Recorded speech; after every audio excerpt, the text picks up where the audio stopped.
ঠাকুর একনিষ্ঠ ভাবে বসে একই ভাবে বসে 3 লক্ষ নাম জপ করে, নাম সংখ্যা পূরণ হলে তবে তিনি সময় হলে আহার, তার মধ্যে বিশ্রাম।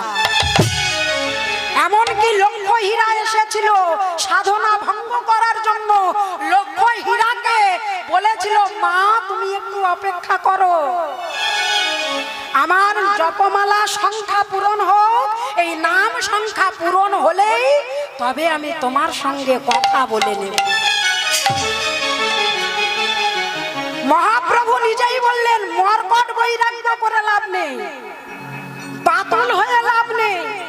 ভেতর থেকে যদি বৈরাগ্য না আসে তাকে বৈরাগ্য বলে না, আর ভেতর থেকে যদি বৈরাগ্য না আসে তুমি শুধু শুধু ঘুরে বেরিয়ে তো লাভ নেই।